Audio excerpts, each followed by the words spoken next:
realize what a valuable benefit Social Security is. Guaranteed income for the rest of your life that's inflation adjusted. Welcome to Redefine Retirement with Ryan Wheless, powered by Allied Wealth. This podcast explores how to live a limitless life of abundance in retirement with clarity, purpose, and confidence.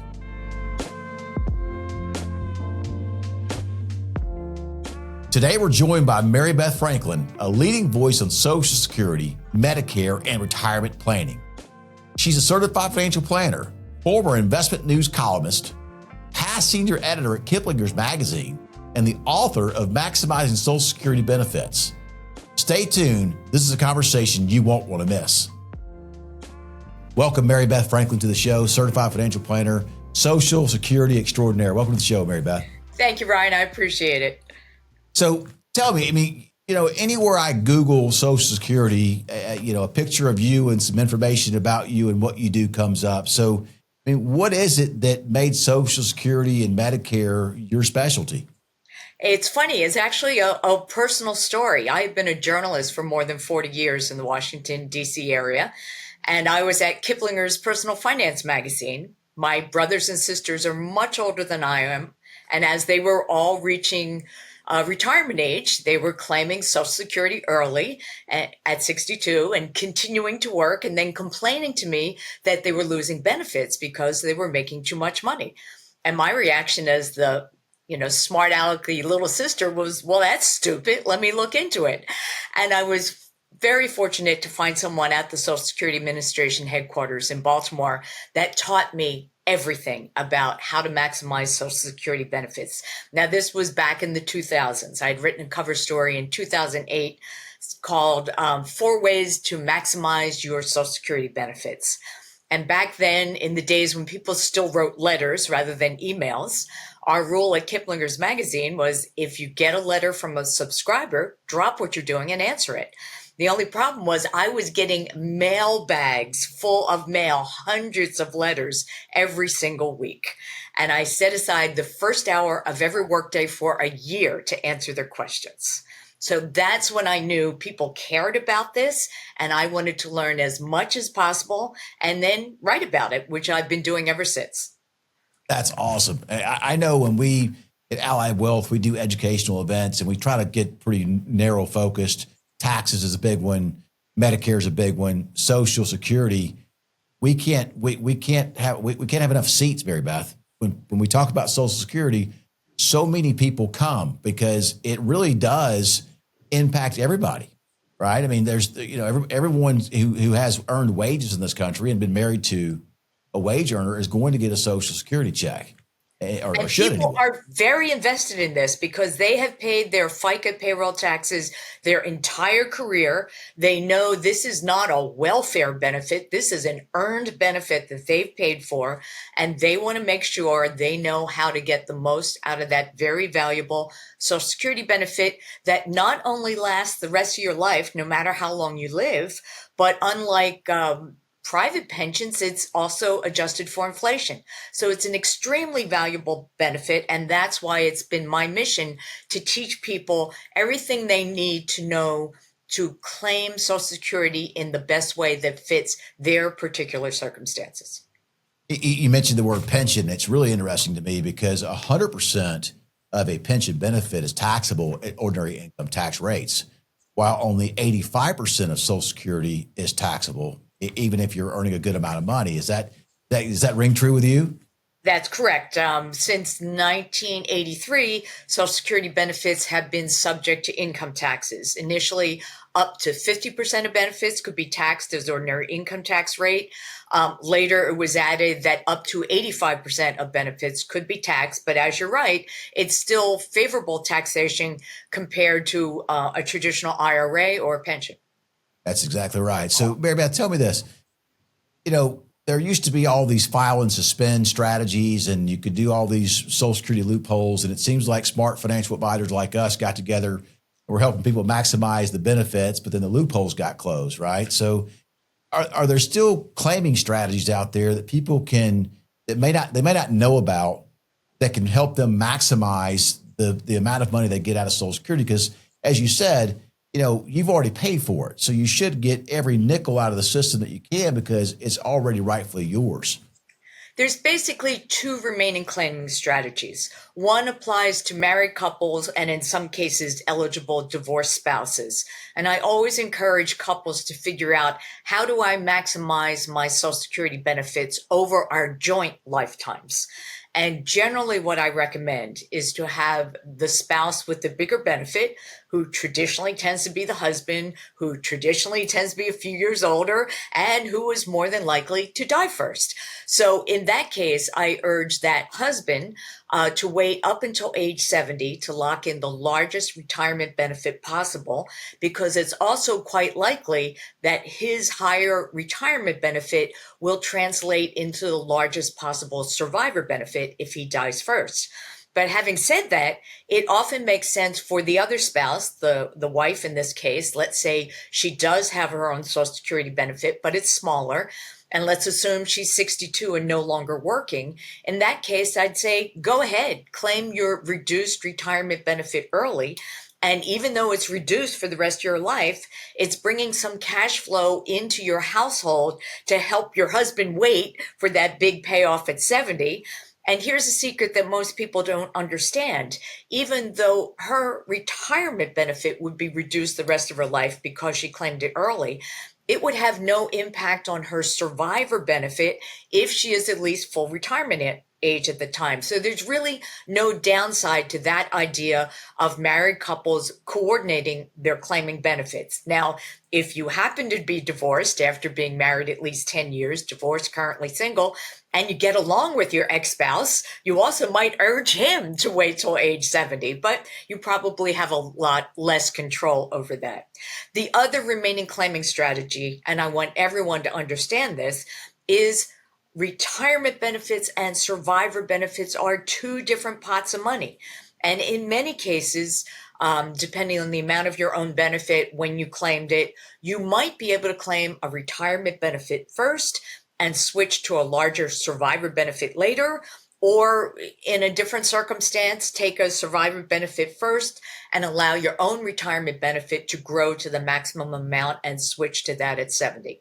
So there are still claiming strategies available if clients work with their financial advisors to make sure they're getting the most out of Social Security.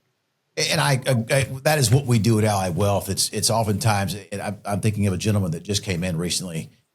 His wife is 55, he's 62, and he was adamant to take his Social Security benefits at 62. I begged him not to. I said, listen, it's not the right thing to do, because if you wait till 70, when you pass away, when she's clearly going to outlive you, she gets that bigger benefit.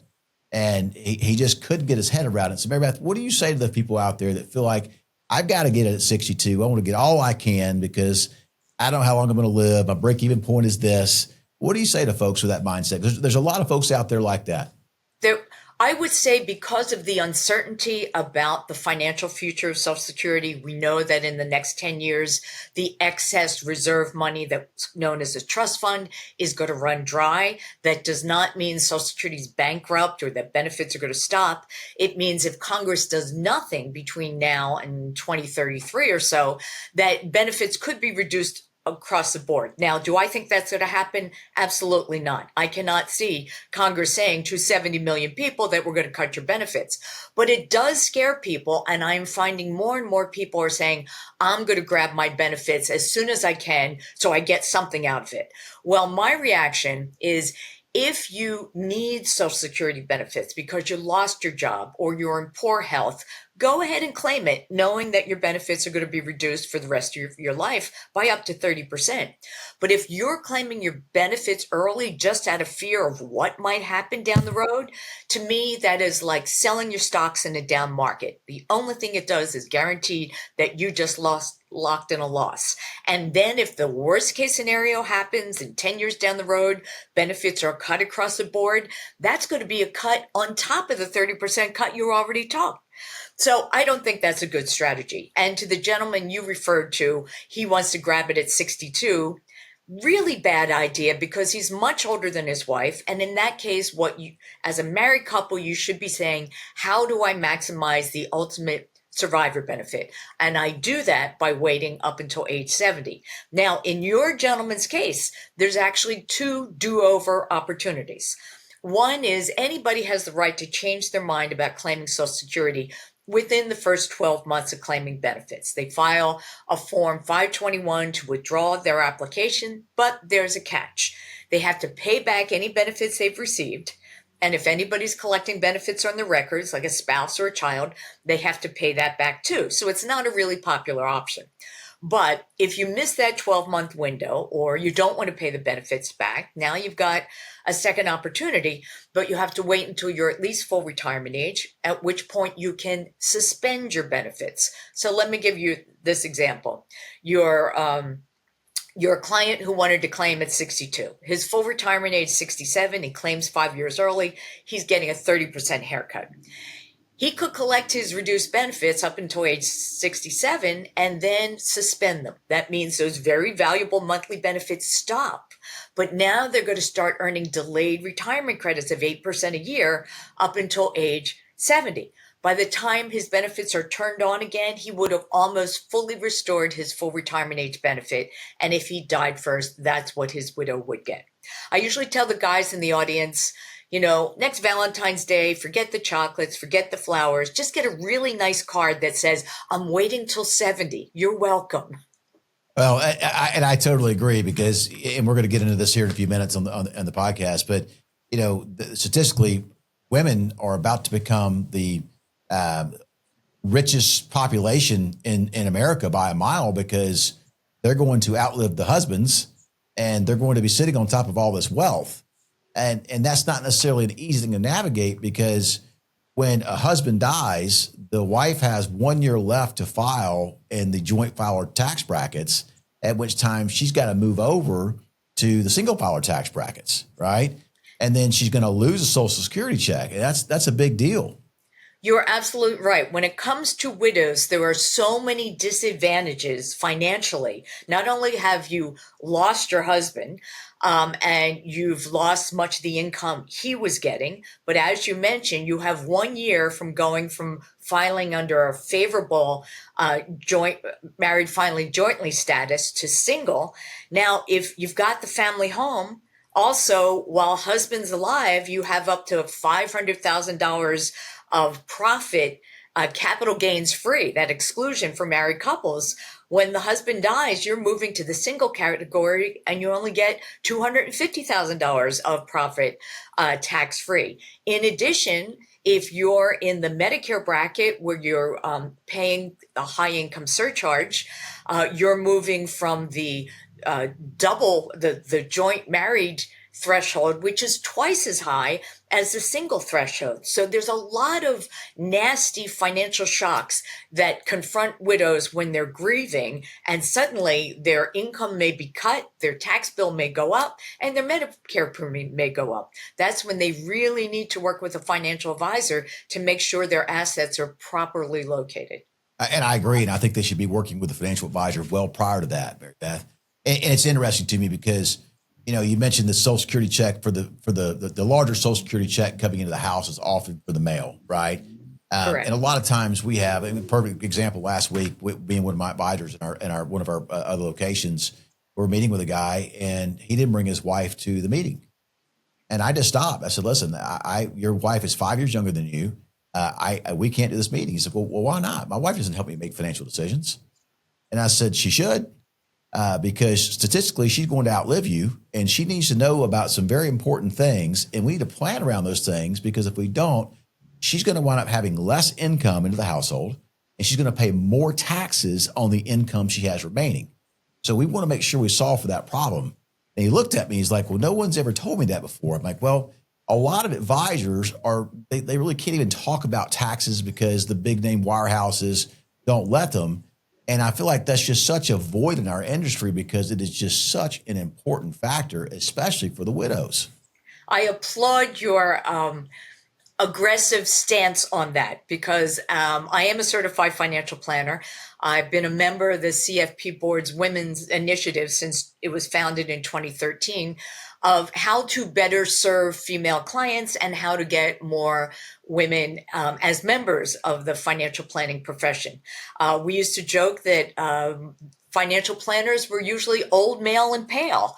And that was fine as long as that's what their clients look like. They probably went out, played golf with them, and solved all their financial issues. But as you pointed out at the top of the podcast, over the next 10 years, American women are expected to control $30 trillion. This will be the largest wealth transfer in world history. It will be a combination of widows inheriting wealth, divorced spouses inheriting wealth, female business owners, women, professional women controlling their own wealth, and the financial planning profession needs to step up and realize their clients don't look like they did 30 years ago. And they need to embrace those female clients and people of color. We need to become a more diverse profession so we can serve an increasingly diverse population. Yeah, I agree with that. And the word serve is that, we at Allied Wealth, we have a term called service-based leadership and service-based client service. And that really is what it comes down to. And in order to do that, I do feel like a financial planning firm should absolutely focus on taxation, should focus on Medicare benefits, should focus on Social Security, and IRMAA and all those things. I think just a lot of our competitors out there, for whatever reason, are just missing the boat. And that's really detrimental to the spouses out there, the wives. I agree with you, because it used to be that financial planning per se was really all about investments. And it's a lot more than that now. Holistic financial planning involves mitigating risks, investing for growth, investing for income, and looking at a more holistic, particularly with female clients who are more about the goals. Can I afford this retirement home? Can I help send my grandchildren to college? As opposed to, did I beat the S&P 500 index this quarter? I don't care. I just want to know, do I have the money, and my family and I, will we be okay? Mary Beth, that brings me to a really good question. A lot of what we do at Allied Wealth is income planning. And, when you retire, you have an equation to solve. And that equation is, how do you live the next 10, 20, 30, 40, potentially even 50 years in retirement without your paycheck and not run out of money or income in the process? And that's what we're trying to do. So speak to that a little bit, and let's kind of tie in Social Security. What are some ways people can supplement their Social Security income? Well, Social Security, despite being incredibly valuable because it's guaranteed income for life, no matter how long you live, and it's inflation adjusted, was never designed to be your sole source of retirement income. It's designed as a base. I like to, we used to talk about the three-legged stool of retirement savings. It would be pension, Social Security, personal savings. Well, pension's history for a lot of people. It's just not happening. Personal savings, unfortunately, are often inadequate. And Social Security, while there, is a little wobbly at the moment. So we have essentially gone from a nice, solid three-legged stool to essentially a pogo stick, which is really not a great way to play for retirement.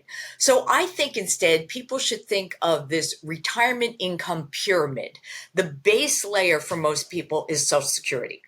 On top of that, for a lot of people, are some sort of retirement savings. It could be an IRA, a pension, 401k, 403b.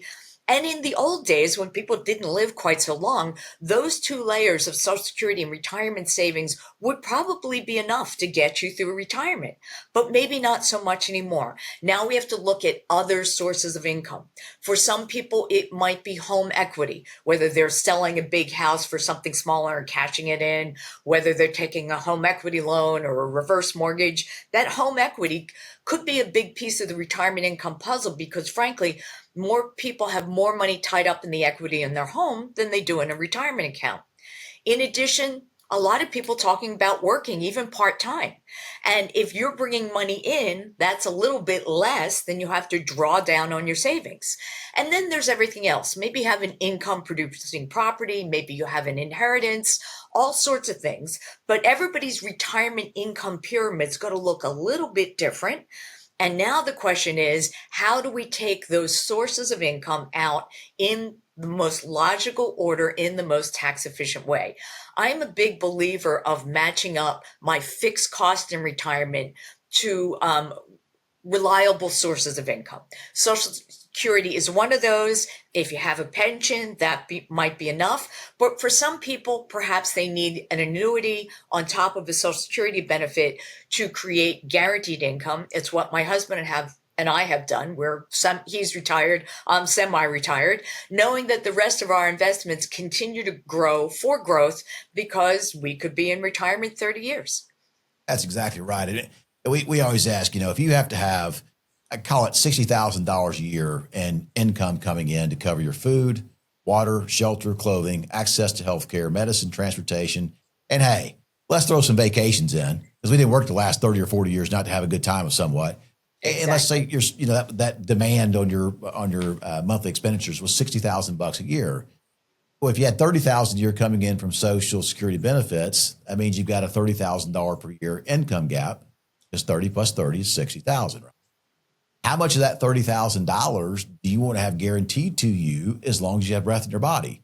And Mary Beth, it's amazing because every single person asked that question too always says all of it.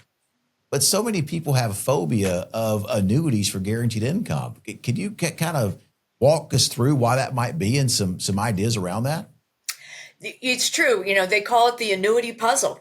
And that, yes, people, if you say to someone, would you like guaranteed income in retirement for the rest of your life? Absolutely. Would you like an annuity? Oh, no, they're bad. So they have this reputation and, in some cases, well-deserved, that they were complicated, that they were expensive.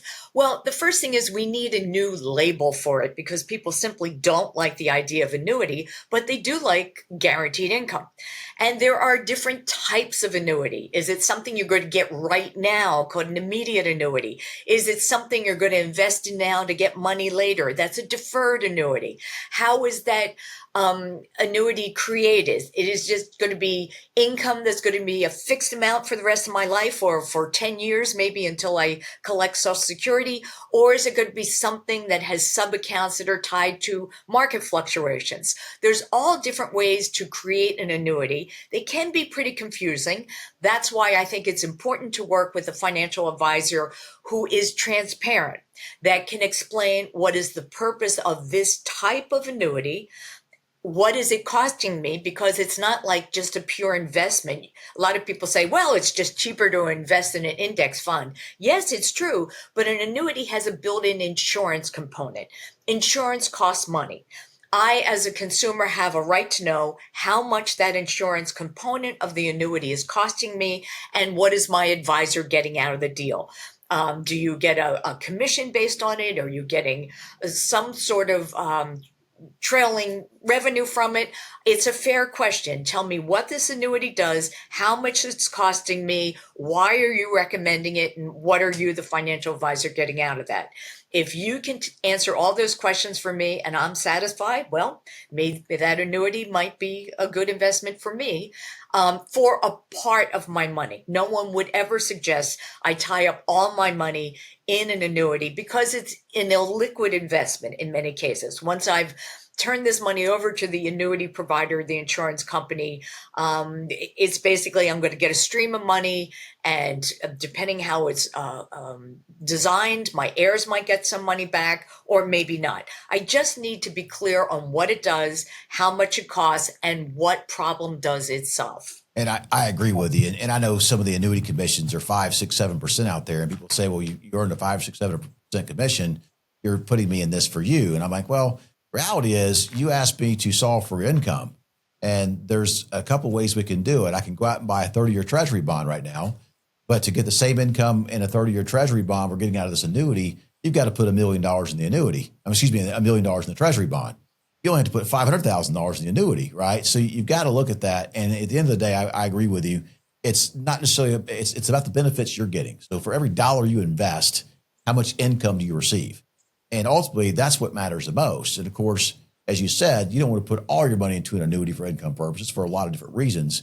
But if you're going to put money into one, make sure that every dollar you get in is the max return on investment you get in the form of guaranteed lifetime income. And I agree with all those things. I would say one more thing. During this incredible market volatility we have been experienced since about January of this year, talks of tariffs and all sorts of things, the markets have gone crazy.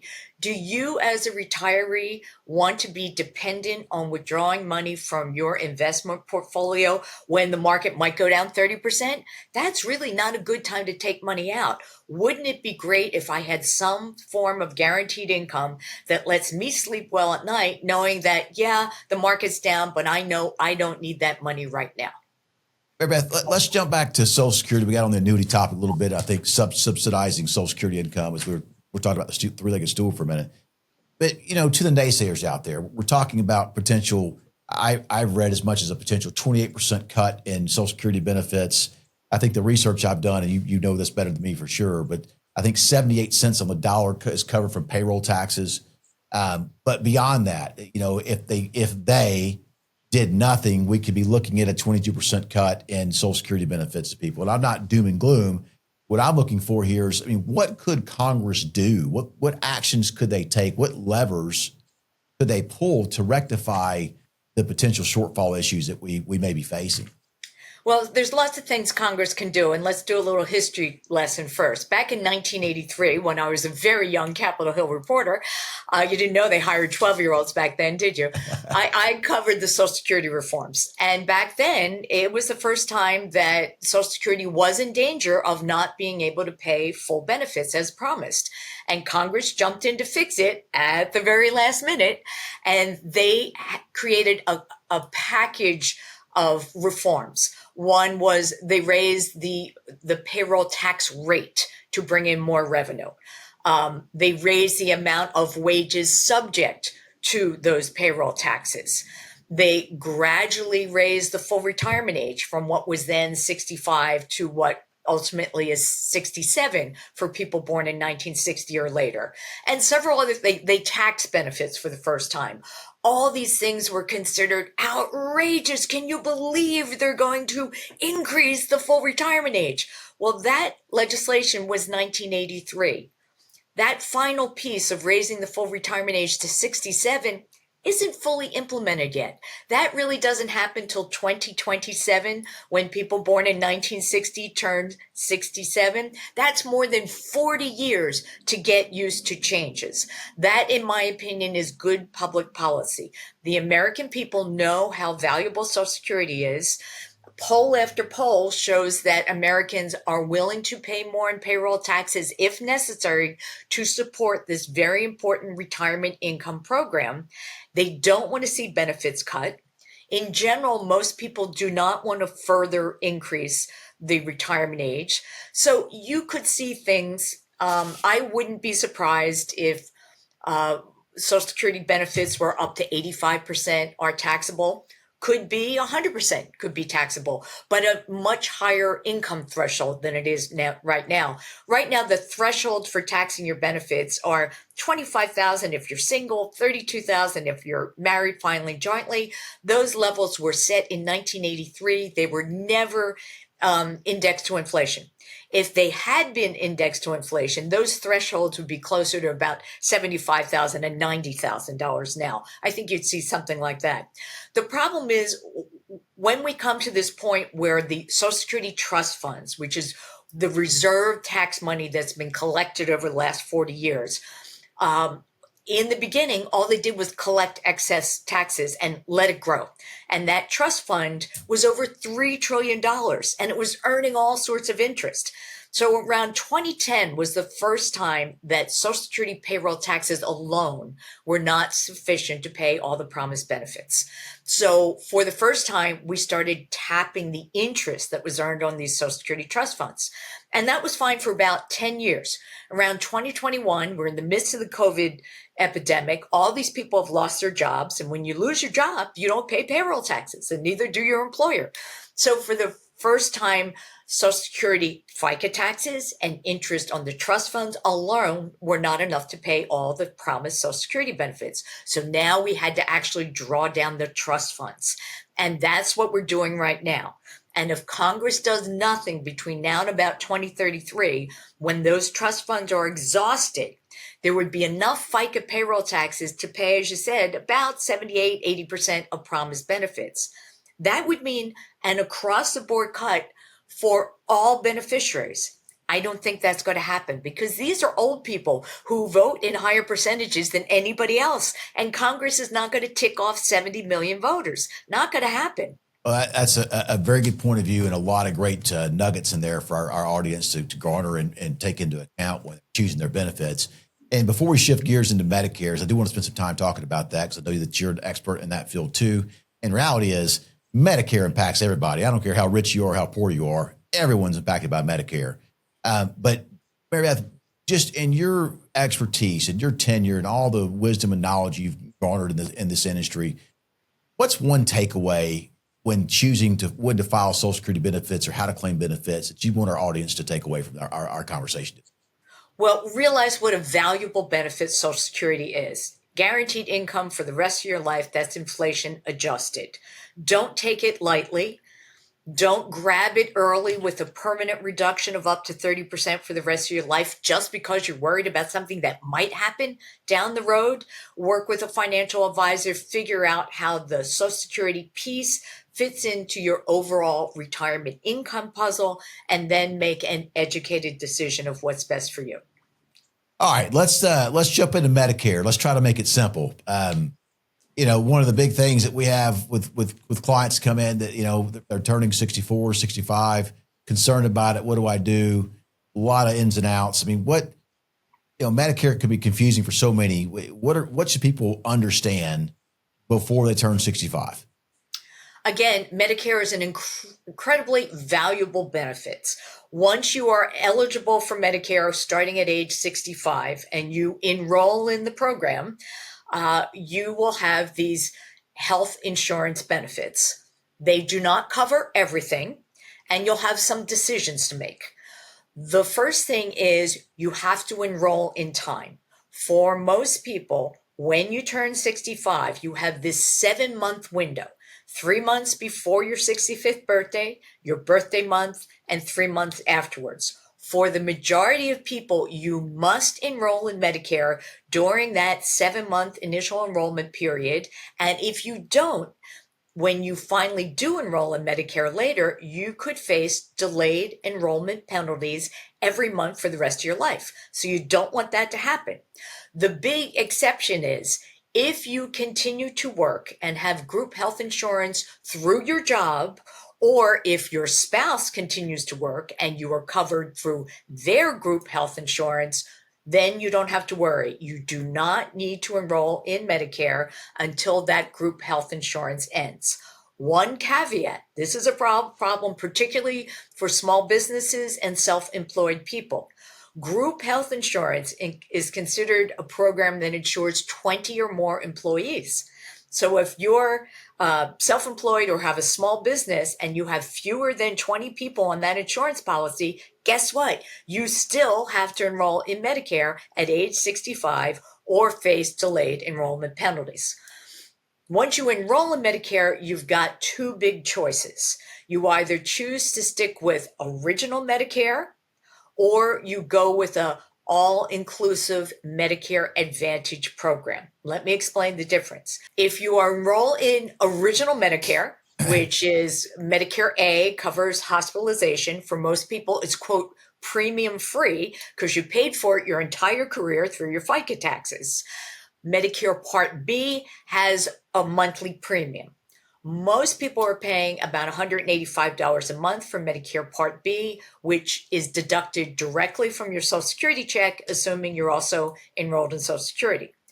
But depending on your income, if it's $106,000 or more if you're single, or $212,000 or more if you're married, guess what? You get the privilege of paying even more for the exact same Medicare service. And it could be up to $500 a month more per person if you're both over age 65, just for that Medicare Part B. If you have original Medicare, there are gaps. And then you need to fill the gaps with something called a Medigap or supplemental Medicare policy. That also costs money. And in most cases, you're going to need drug coverage. That's Medicare Part D. And if your income is high, that also has a Medicare surcharge. So for high income married couples, they could be paying more than $15,000 a year out of pocket just for their Medicare and Medigap policy before they see one doctor or fill one prescription. The other alternative, which is becoming increasingly popular, is called Medicare Advantage, some kind called Medicare C. In this case, this is run by private insurers rather than the government. And on the surface, it can look really attractive because it includes your Medicare A, your B, your drug coverage. In many cases, they throw in extra goodies like vision and hearing aids and dental and maybe a silver sneaker gym membership. And all that sounds great. And a lot of times it's cost a lot less than a combination original Medicare and a Medicare supplemental policy. But here's the big caveat. Because it's run by private insurers, most Medicare Advantage plans have a network of providers. And in exchange for getting all these goodies at sometimes a lower premium, you have to agree to use their network of providers. And that can be great in your early years of retirement where you're generally pretty healthy. But hey, you just got a cancer diagnosis and you want to go to that wonderful MD Anderson clinic in Texas. But guess what? It's not in your network. You might not be able to go to your preferred provider. And here's the other shock to a lot of people. When you first enroll in Medicare and make that choice, you can pick any Medigap policy you want and they can't turn you down.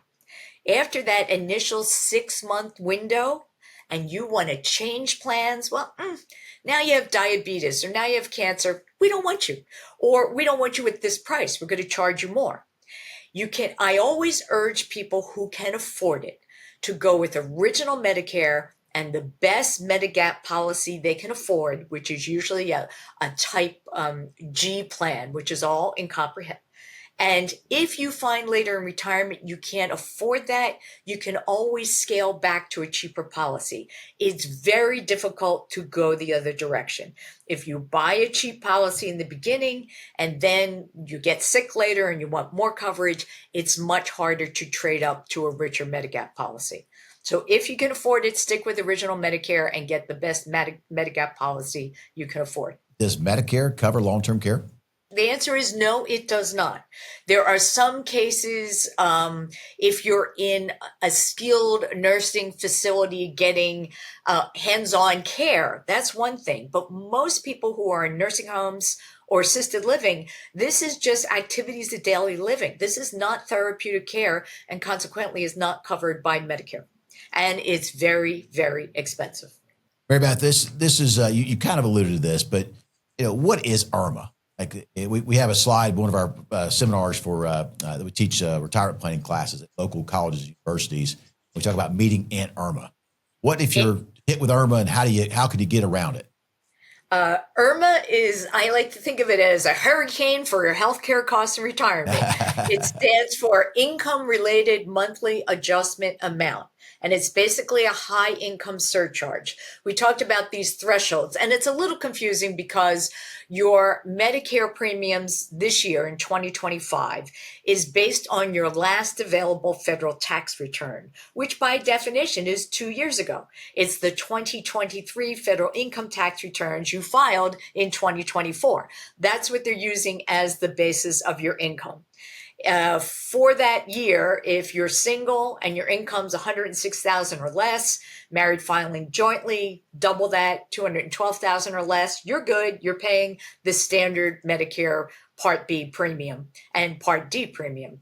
You go $1 over $106,001, $212,001, and now you're into the next tier. There's 5 additional tiers, and they get continually pricier based on your income.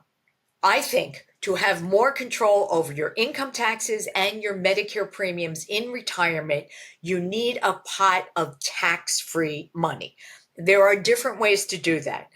One of the best ways is to have some money in a Roth IRA.